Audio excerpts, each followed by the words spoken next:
Vu du ciel, il étale toute sa puissance.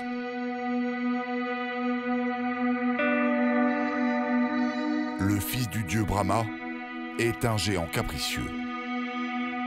Il a droit de vie et de mort sur les millions de personnes qui longent son cours. En Inde, comme au Bangladesh, les crues du fleuve Brahmapoutre sont aussi destructrices que fertilisantes. Le dieu fleuve prend naissance dans l'Himalaya. Là-haut, rapides et rochers empêchent toute navigation. Les voyageurs n'ont d'autre choix que d'emprunter les pistes parallèles.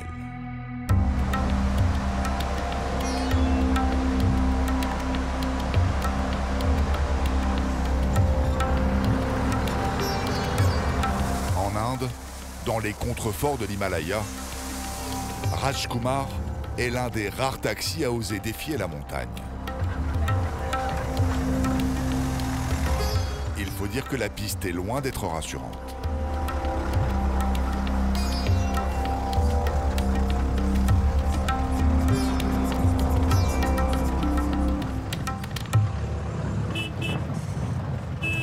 बेटा हटा ना सीधा कर दो गाड़ी हम जाएगा क्या करता है लोग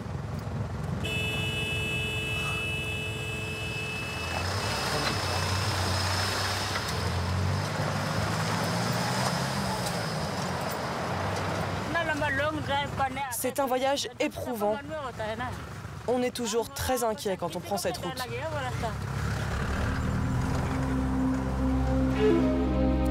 Au-delà des précipices, le danger vient surtout du ciel. Fragilisés par la mousson, les parois de la montagne sont instables. Vous voyez ces pierres au milieu de la route? Elles sont tombées de là-haut. Ce tronçon est peut-être le plus dangereux du voyage. Sur près d'1 kilomètre, au-dessus de la piste, la montagne est pelée. Aucune racine n'est là pour retenir les pierres. Rajkumar tente de passer au plus vite.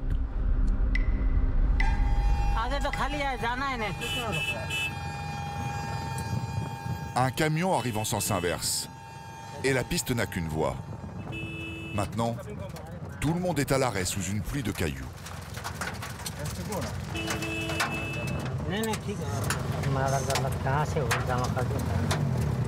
Le chauffeur tente de se mettre à l'abri.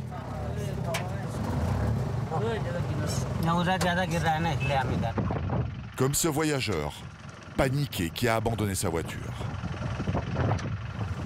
Vous imaginez là si un gros rocher se détache?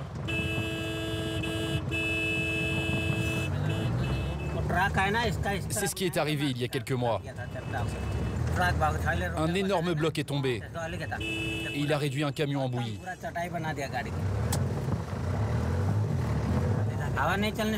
Aujourd'hui, avec le vent, il y a encore plus de risques que de gros rochers se détachent. Rajkumar et ses passagers terminent le voyage sous une pluie de météorites.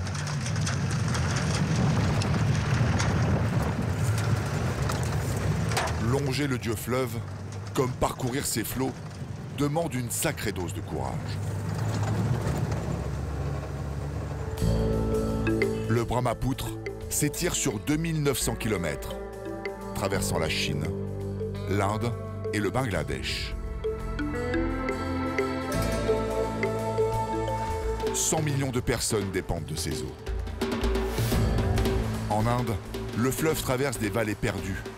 Les pistes qui les parcourent sont redoutables. Ce pont est très dangereux. Les planches en bambou sont vieilles. Elles peuvent casser. Ravitailler les villages est aussi périlleux. Le long du Brahmapoutre, les nerfs des chauffeurs indiens sont mis à rude épreuve.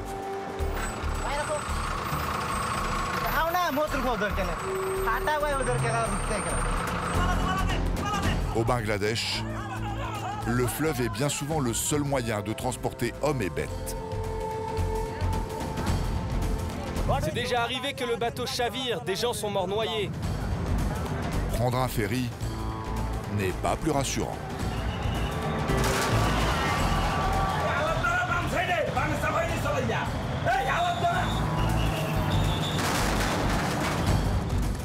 Source de vie, le Brahmapoutre et ses affluents sont exploités sans vergogne. Il y a beaucoup de pierres. On les récolte puis on les vend sur les berges. En Inde comme au Bangladesh, la surpopulation est tellement importante qu'un homme coûte bien moins cher qu'une machine. On a des problèmes aux oreilles. On devient sourd. Le bruit résonne en permanence dans la tête. De l'Inde au Bangladesh, le Brahmapoutre est loin d'être un long fleuve tranquille.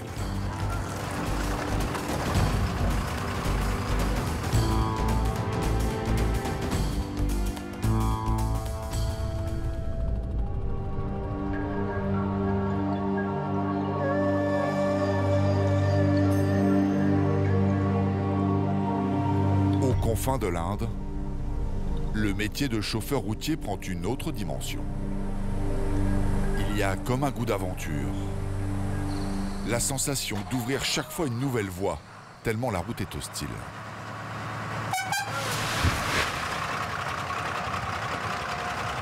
Arjun demande au dieu des voyageurs de lui offrir pour une fois la voie royale.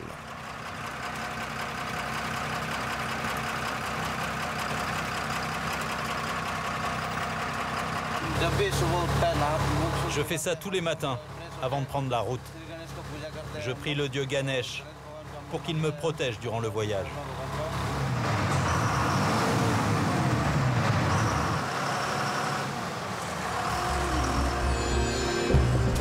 Ganesh n'est pas sa seule protection. En cas d'accident, Arjun peut compter sur ses deux copains, Deepak et Shanu. Les trois camionneurs ne roulent jamais seuls sur la piste qui mène à Tutsing, près de la frontière chinoise. 350 km de montagne, aux sources du Brahmapoutre, au pied de l'Himalaya, au plus proche des difficultés.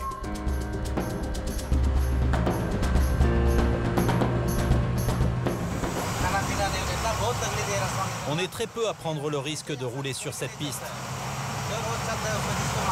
Les chauffeurs qui débutent, ils n'osent pas s'y aventurer, car la voie est souvent très étroite et dangereuse. D'un côté, il y a le Brahmapoutre, et de l'autre, la montagne. La marge de manœuvre est vraiment très faible.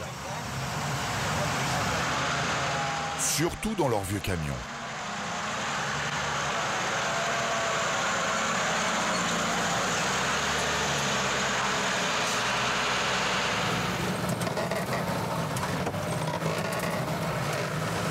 Les convoyeurs transportent du matériel de construction. Le chargement le plus dangereux se trouve dans le camion de Shanu. 50 barils de bitume de 75 kg chacun dansent dans sa benne. Quand il balance trop, le chauffeur s'arrête afin qu'il se stabilise. Sinon, c'est l'accident.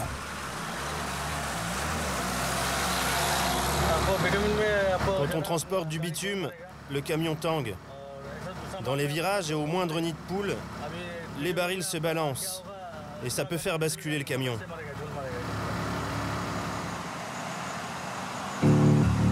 L'un des passages que Shanu et ses copains redoutent le plus, c'est la traversée du vieux pont suspendu.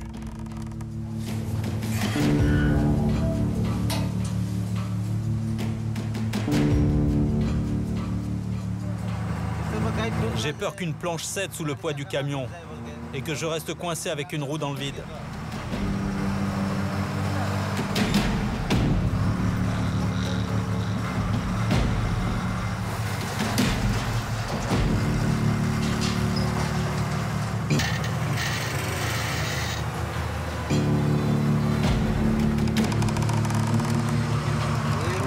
Vous avez vu comme il est pourri ce pont?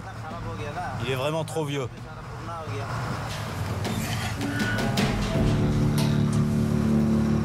J'ai toujours très peur de le traverser.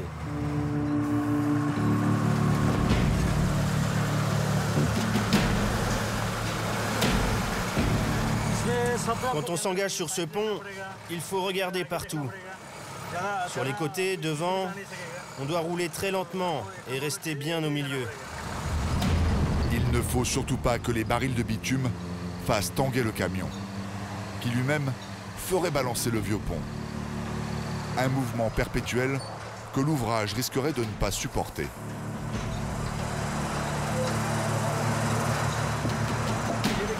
Regardez comme le pont bouge.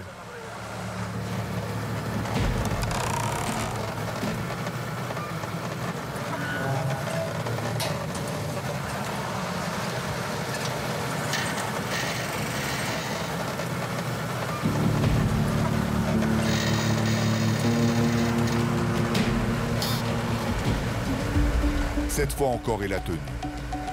Mais jusqu'à quand? Par endroits, la piste alterne avec le bitume.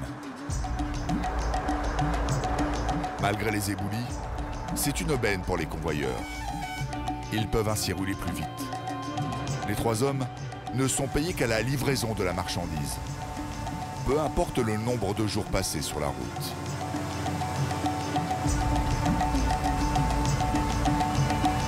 Seulement, les voyages sans accroc sont extrêmement rares.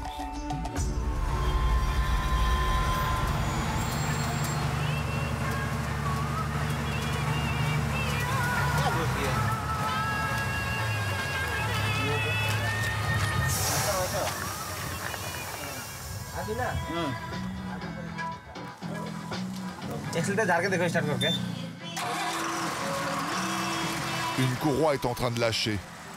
Hors d'âge, elle s'effrite, part en lambeaux à chaque accélération.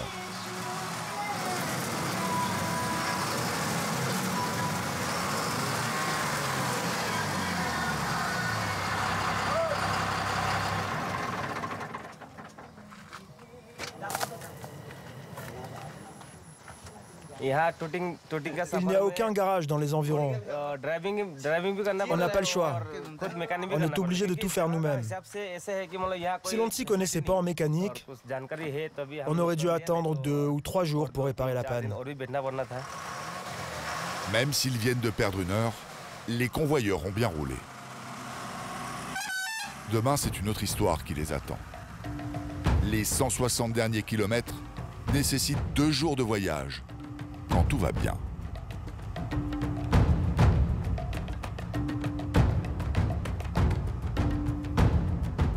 Impraticable dans les montagnes, dès qu'il arrive dans les plaines,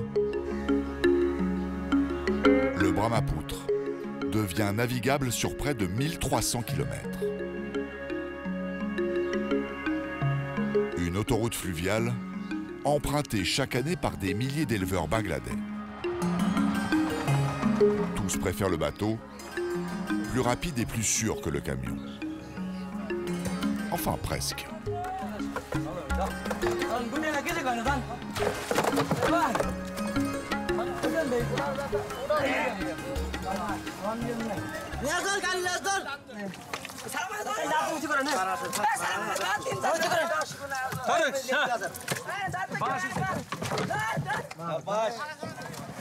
Dans quelques jours, c'est la fête de l'Aïd el-Kébir. À cette occasion, les familles musulmanes achètent une bête pour la sacrifier. Celles-ci partent au marché.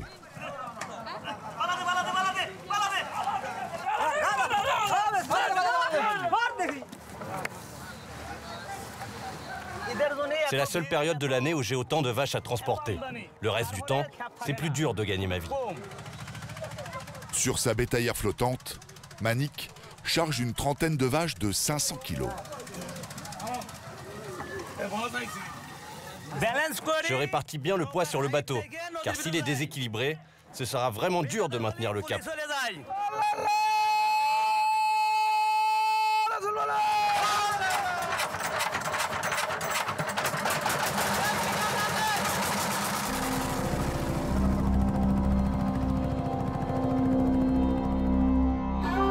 Manik met le cap vers le marché d'Arisha, à une trentaine de kilomètres en aval du Brahmapoutre.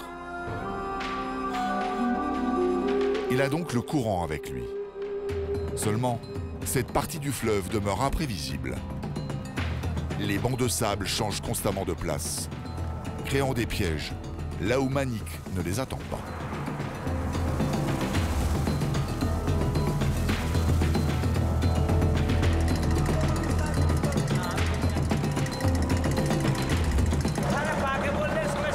Le principal danger, c'est de se faire prendre dans un tourbillon.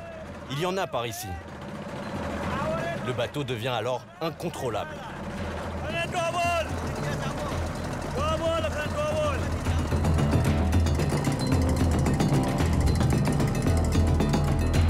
L'autre danger vient des vaches. Elles ne supportent pas le roulis du bateau.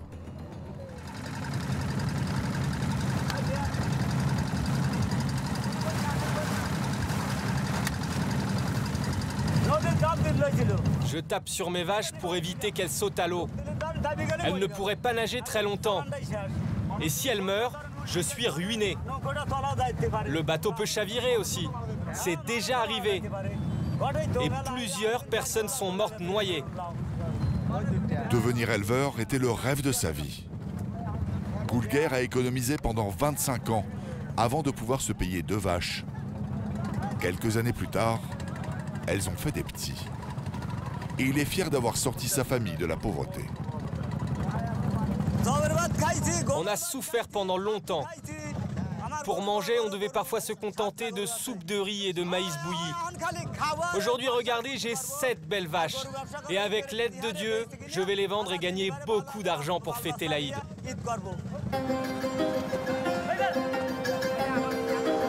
Une heure plus tard, le marché d'Arisha est en vue.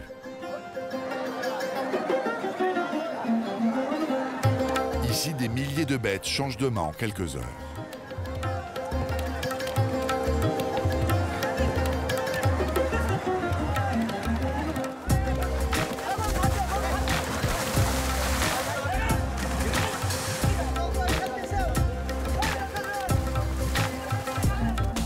Gulger a 7 vaches à vendre.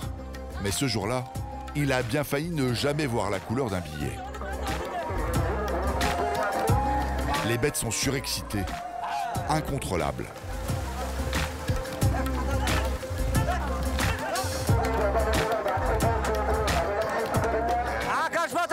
Vous avez vu comment la vache a failli m'encorner? Ma vie était suspendue entre ses cornes. Il en faut du courage et du cœur pour faire ce métier. Et surtout de la patience. Les acheteurs sont redoutables. Ils ont du choix, donc les prix ne sont pas à la hausse. Il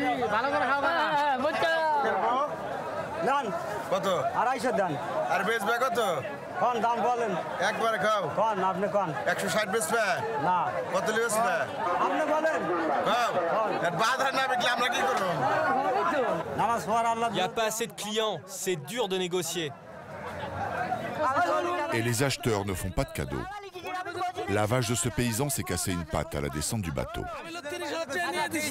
3 commerçants tentent de négocier le prix à la baisse.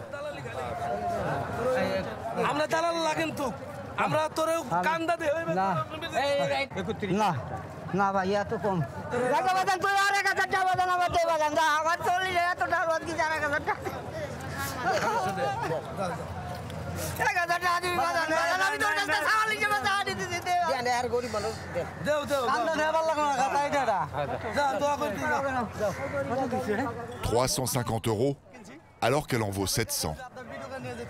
L'homme a perdu l'équivalent de 5 mois de salaire. Au Bangladesh, un paysan ne touche que 3 € par jour en moyenne.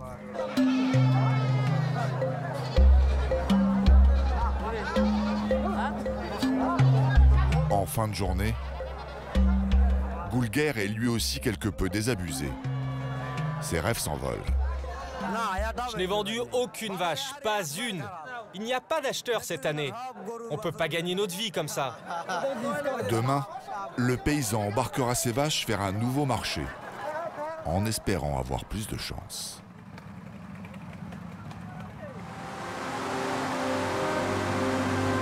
Du côté indien du fleuve Brahmapoutre, dans les montagnes, Arjun, Deepak et Chanou attaquent leur deuxième journée de route. Ils ont encore 160 km à parcourir pour rejoindre la ville de Tuting. Les trois copains attaquent la partie la plus risquée du voyage. Depuis là-haut, il y a souvent des glissements de terrain. Même une pluie légère suffit à les déclencher et de gros rochers peuvent tomber.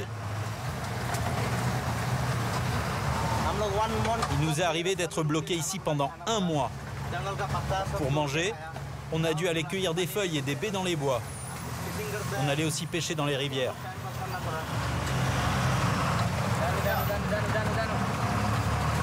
Mais moi, je ne mourrai jamais de faim sur cette route. Ça fait 10 ans que je roule ici. Je suis né et j'ai grandi dans la région. Je sais où et comment trouver quelque chose à manger dans la jungle, à n'importe quel moment de l'année.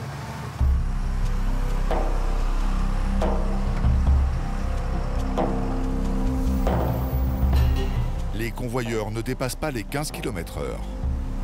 Et il vaut mieux. Il y a une semaine, la piste s'est écroulée. Elle vient tout juste de réouvrir.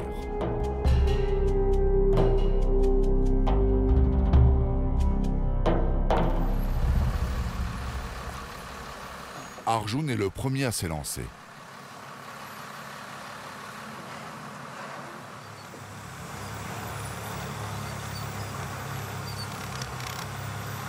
Une erreur de quelques centimètres suffirait à l'envoyer au fond du précipice. C'est ici que c'est le plus risqué. La route est encore fragile.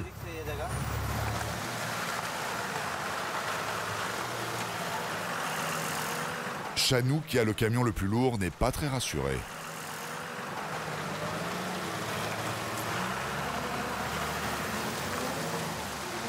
Mais Deepak l'est encore moins.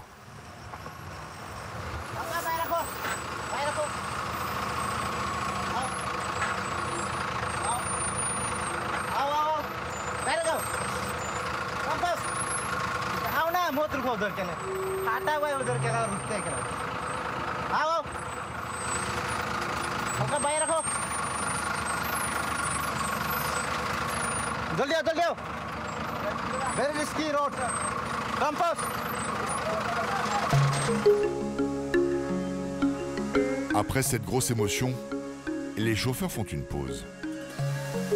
De quoi relâcher la tension et surtout se rafraîchir. Il fait 35 degrés. La chaleur est étouffante. J'adore me baigner ici. Il fait tellement chaud sur la route. J'aime beaucoup cette cascade. Chaque fois que je passe par ici, je m'y baigne.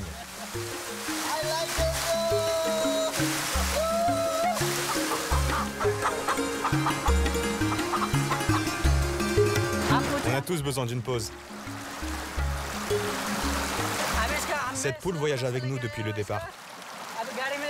Dans le camion, elle a très chaud. Alors je lui fais boire de l'eau. On la mangera ce soir.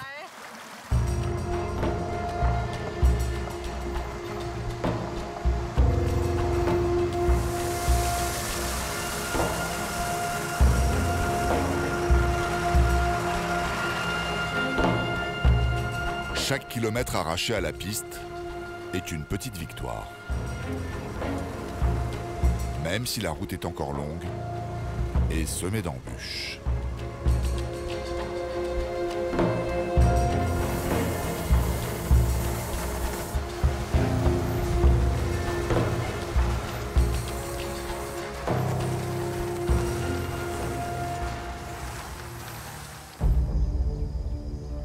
Dans la vallée du Brahmapoutre, tout le monde ne dépend pas de la route pour vivre. Même si certains villages se trouvent dans des endroits extrêmement isolés.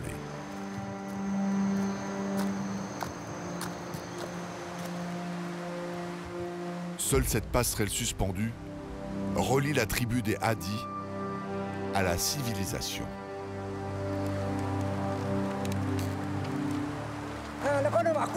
Ce pont est très dangereux. Les planches en bambou sont vieilles. Elles peuvent casser. Et quand le vent se lève, le pont bouge vraiment beaucoup. Les membres de la tribu l'empruntent quand ils partent faire du troc le long de la route.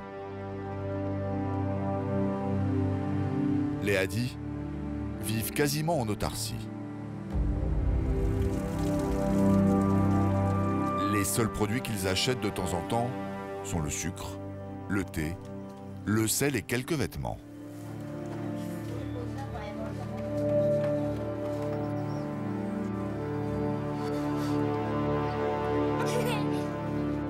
Le peu d'argent qu'ils possèdent, les Hadis le gagnent en haut de cette montagne, à plus d'1 heure de marche. Cayenne et Sum grimpent tous les jours récolter une petite graine qui vaut de l'or. Et elle se mérite. La forêt regorge de bestioles pas très sympathiques.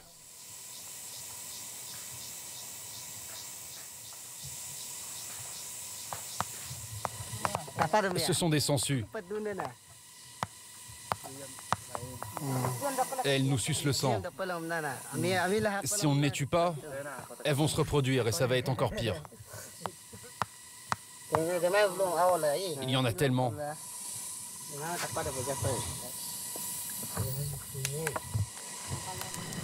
Leur trésor vaut bien quelques sangsues.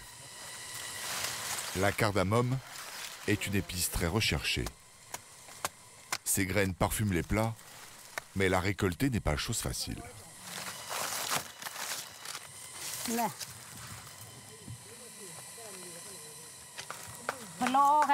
La cardamome se trouve dessous. Elle est très difficile à atteindre. C'est notre première récolte sur ces plants. Le fruit est tout en bas. Mais l'an prochain, il sera plus haut. Ce sera plus facile. Les terrains en pente rendent le travail encore plus pénible. Mais le village n'a pas hésité à couper ses orangers pour planter la cardamome. Après le safran et la vanille, c'est la 3e épice la plus chère de la planète.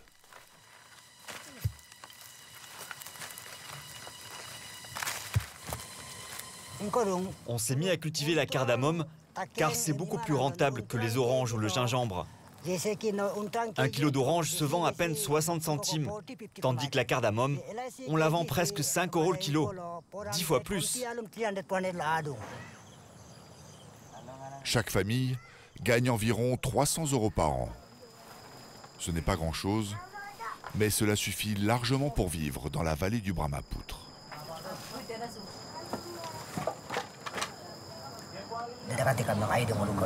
On se sent bien dans notre village.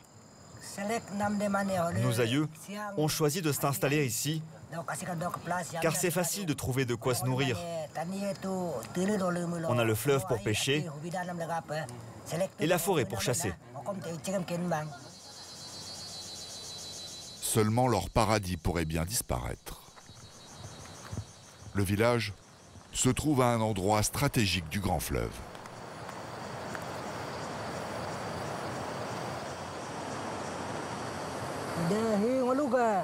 Vous voyez là-bas, à l'intersection du fleuve et de la rivière, c'est à cet endroit qu'ils veulent construire le barrage. Mais avec un barrage là-bas, le niveau de l'eau va monter. Nos cultures de riz seront inondées, et notre village aussi sûrement. Et même si seuls nos champs sont inondés, comment on pourrait survivre sans riz? Malgré leur opposition au projet, la tribu des Hadis a peu de chances d'obtenir gain de cause. 150 barrages sont prévus dans la région. L'Inde a besoin de la fée électrique pour soutenir sa croissance. Aujourd'hui, sa population atteint le 1,3 milliard d'habitants. Dans quelques années, elle dépassera celle de la Chine. Bientôt, il ne restera rien de ces paysages.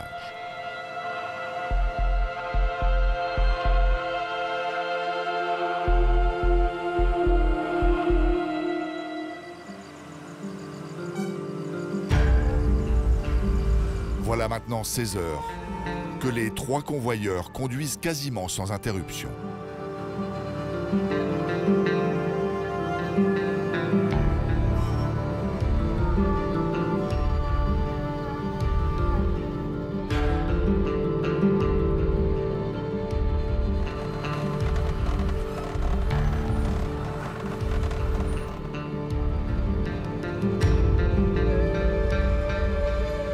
3 heures, les moteurs se taisent. Les galères, la fatigue et les corps malmenés par les secousses semblent ne jamais entamer le moral des chauffeurs. Aucun des trois n'échangerait son métier pour un autre. Leur amitié s'est liée sur la route. Il y a maintenant du plaisir à bivouaquer avec les copains. C'est un long trajet, alors on fait l'effort de se préparer un bon repas. Comme ça, on mange bien et on est heureux. Notre cuisine est tellement bonne que même notre Premier ministre ne mange pas aussi bien que nous. Minuit, extinction des feux. Les bâches des remorques servent de lit.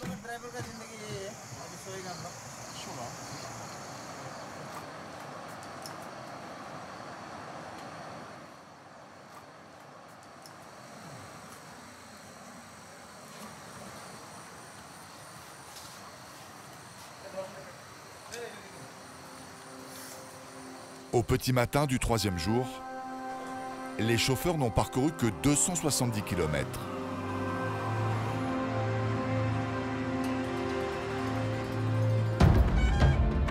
Il leur reste encore près de 80 km avant d'atteindre leur destination finale, la ville de Tuting à la frontière chinoise. C'est un voyage pénible, vraiment très fatigant. Mais on sait qu'à la fin, nos efforts seront récompensés. Le risque paye toujours.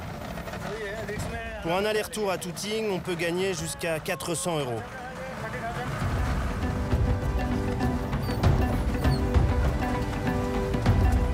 Conduire ce camion ici est un vrai casse-tête. Mais sur les bonnes routes, moi, je m'ennuie. Dans ces montagnes, il faut être sans cesse vigilant. Et moi, j'aime bien ça. Arjun a parlé un peu trop vite. Cette pente n'a l'air de rien, et pourtant, elle n'est pas près de les laisser passer.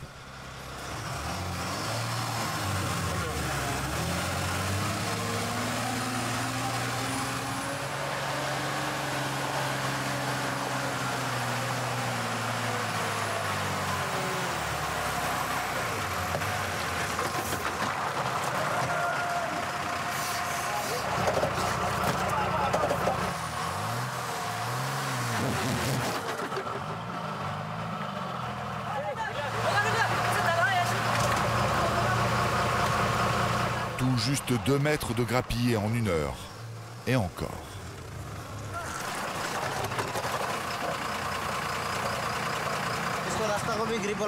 L'État ne fait rien ici. S'il construisait des routes, on serait tranquille. Mais au lieu de ça, regardez, ça fait 1 heure qu'on galère. On ne sait même pas si on va y arriver.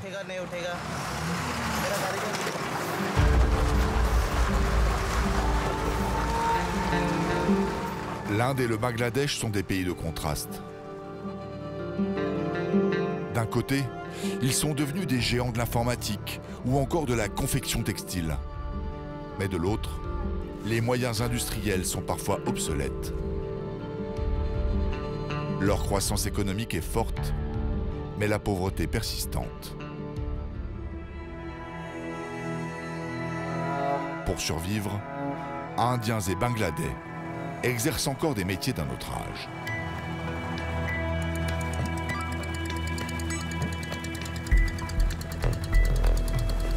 Au Bangladesh, le lit de la rivière Dholai est massacré à coups de dragueuses. Et pourtant, la terre ne contient aucun minerai précieux.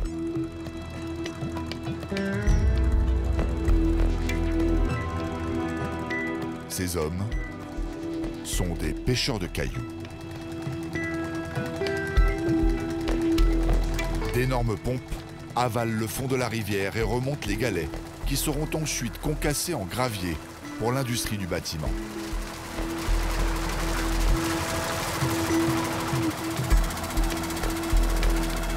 Un métier de forçat surtout rentable après la mousson. Les flots en furie charrient des montagnes des milliers de tonnes de pierres.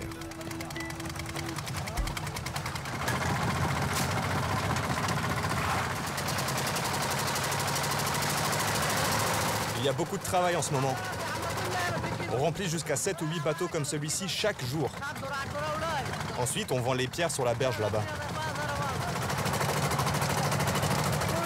On peut gagner 5, 10 et jusqu'à 20 € par jour.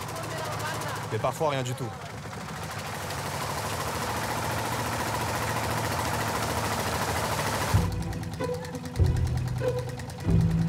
Les rives aussi sont massacrées. Les rochers qui s'y trouvent sont cassés à la masse. Quant aux galets remontés, ils passent à la broyeuse.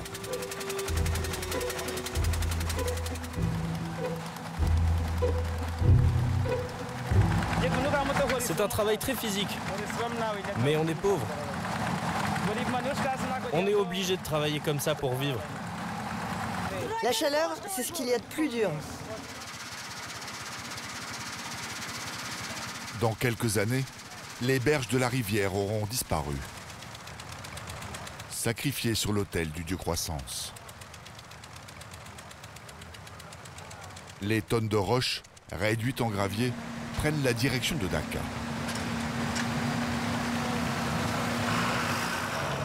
La capitale du Bangladesh est en plein essor.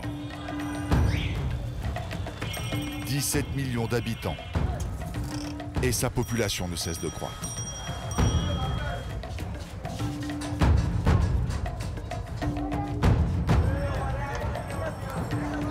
Comme la rivière de l'Aï, celle qui traverse la capitale est aussi à l'agonie. Ses eaux font partie des plus polluées du monde. Les Bangladais y déversent de tout, sans restriction.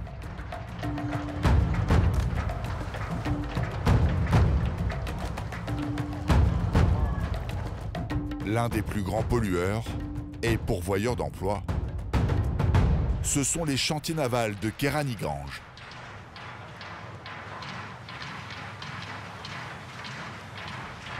Ici, les hommes remplacent les machines. Ils coûtent beaucoup moins cher, n'ont pas besoin d'entretien, et quand ils tombent malades, il y en a toujours un pour prendre la place. Ils démantèlent, réparent et remettent à neuf n'importe quel navire avec des moyens dérisoires. On enlève la vieille couche de peinture attaquée par la rouille. Ensuite, on poncera avec une machine. Il y a encore beaucoup de travail sur cette coque.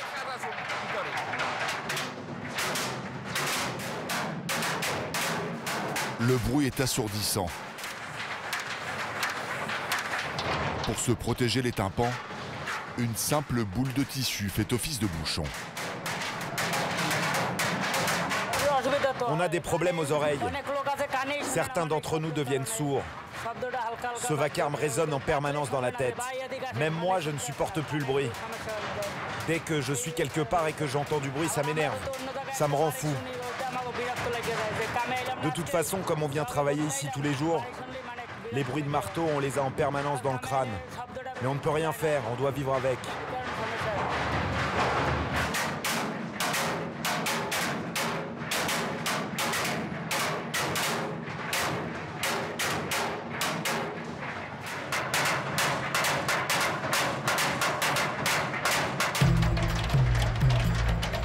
Chaque année, les 15 000 ouvriers construisent et remettent à neuf près de 600 bateaux.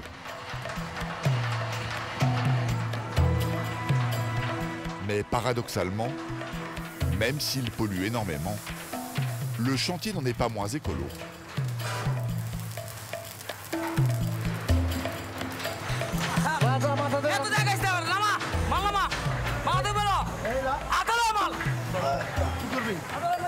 Le génie bangladais est de faire de la récup une économie à part entière.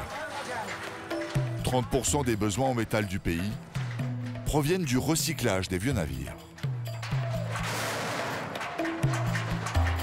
Celui qui n'est pas capable de porter 130 kilos, ce n'est pas un vrai Bangladais. Le responsable du chantier est fier de nous montrer les prouesses exécutées avec le peu de moyens dont il dispose.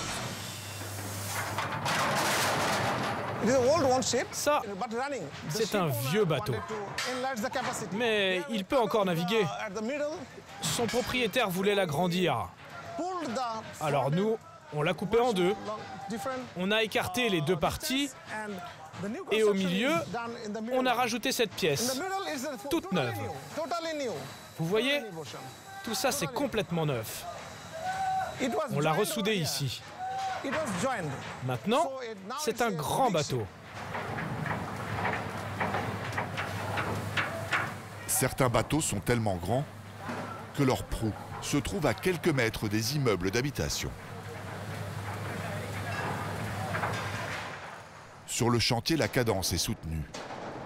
Les navires doivent rester en cale le moins de temps possible. Alors, pas question de perdre du temps avec les conditions de sécurité.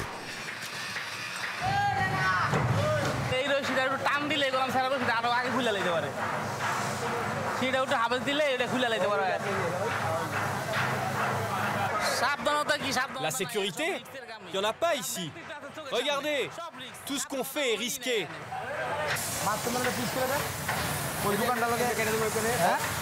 À l'âme et contre-maître, il pousse les ouvriers à travailler le plus vite possible. Nous louons la cale sèche sur laquelle le bateau est posé. Et le loyer est cher. C'est pour ça qu'on doit finir au plus vite.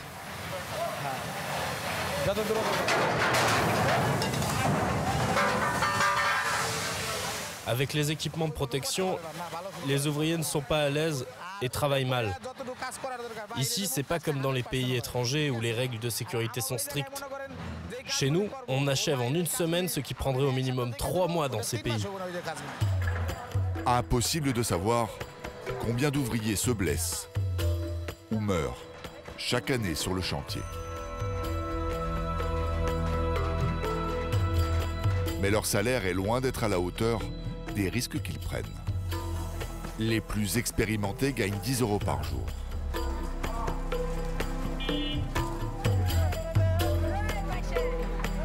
Ruben, lui, touche 5 €.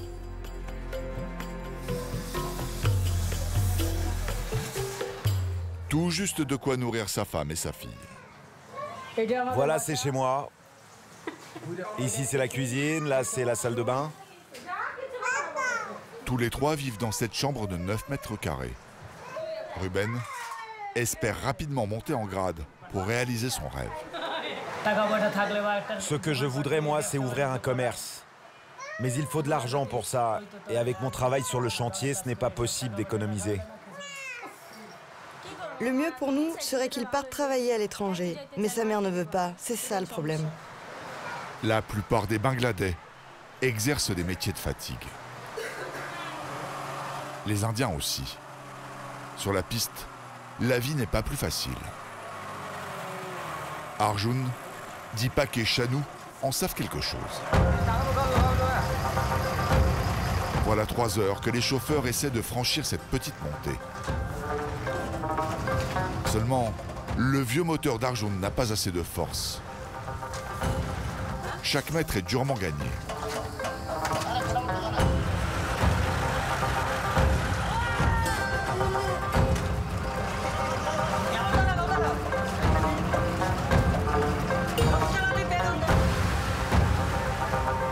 Il finit par passer.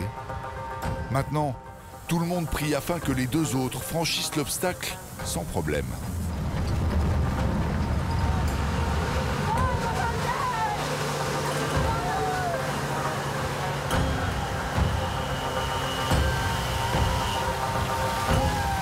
Les hommes sont à bout de souffle. Voilà 3 jours qu'ils tentent d'atteindre la ville de Tuting, à la frontière chinoise. Malgré tout, Arjun prend chaque épreuve avec philosophie. C'est vrai que c'est un travail inhumain. Mais grâce à nous, les habitants de Tuting ne manquent de rien. C'est notre mission de ravitailler ces coins isolés.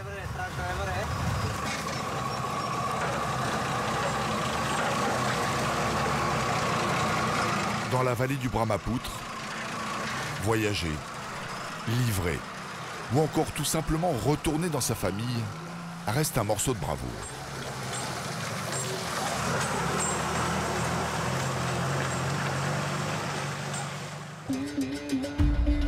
Au Bangladesh, se déplacer demande aussi un peu de patience et de courage, surtout à bord de ces ferries.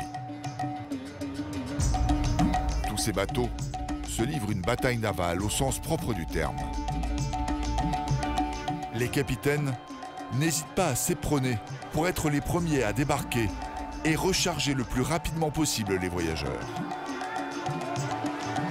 Au départ de Dhaka, le ferry, c'est parfois le seul moyen d'atteindre les régions les plus inaccessibles du pays.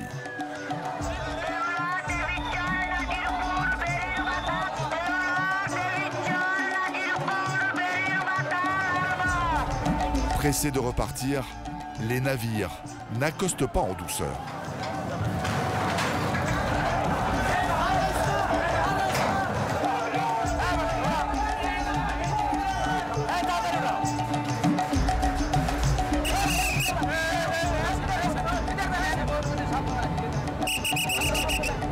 Tous ces passagers retournent dans leur famille fêter l'Aïd el-Kébir. On est là depuis 10 h du matin, mais on est vraiment content de rentrer chez nous. Départs et arrivées sont un stress permanent.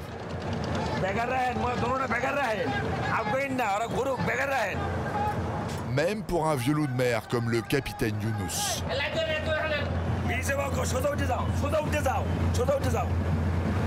Tout droit et advienne que pourra. Le capitaine Younous tient à être le premier sur le quai. Gare au ferry qui se met sur son chemin.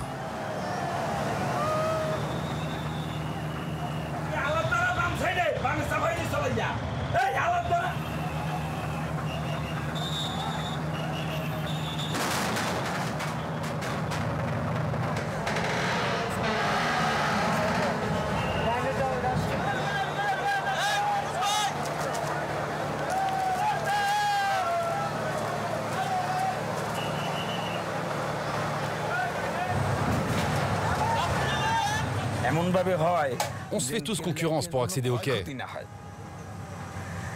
Ces chocs, c'est pas grand-chose. C'est juste un peu de peinture qui saute. Mais la coque, elle risque rien.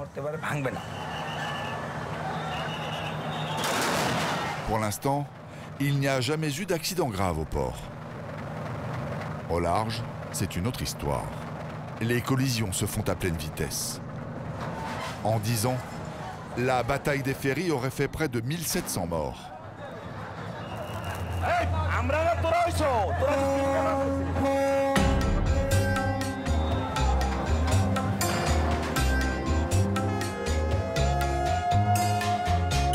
Des petits malins profitent de cette joyeuse pagaille pour monter à bord clandestinement.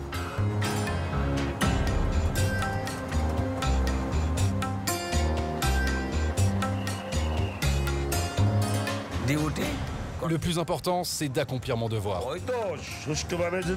Si j'arrive à destination, je suis content. Les passagers sont contents. Et mon patron aussi.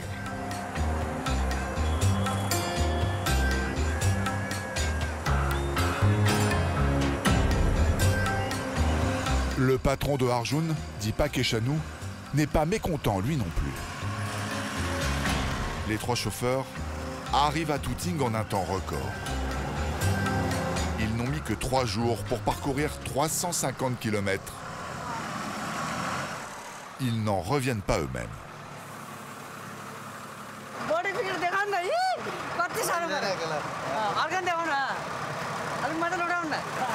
Ça a été une longue bataille. Mais on est enfin arrivé. On est content. Dans quelques années, fini les galères. La piste qui mène à Tooting sera une belle langue de bitume. L'Inde se développe à vitesse grand V. Avec plus d'1,3 milliard d'habitants, les besoins en eau potable et en énergie sont considérables. Mais ce n'est pas la seule raison. Le changement climatique bouleverse tout. La bataille de l'eau avec le voisin chinois vient de commencer. Chacun construit sur le Brahmapoutre et ses affluents des centaines de barrages. Le grand perdant sera sûrement le Bangladesh, qui lui risque bientôt de voir s'assécher le fleuve majestueux.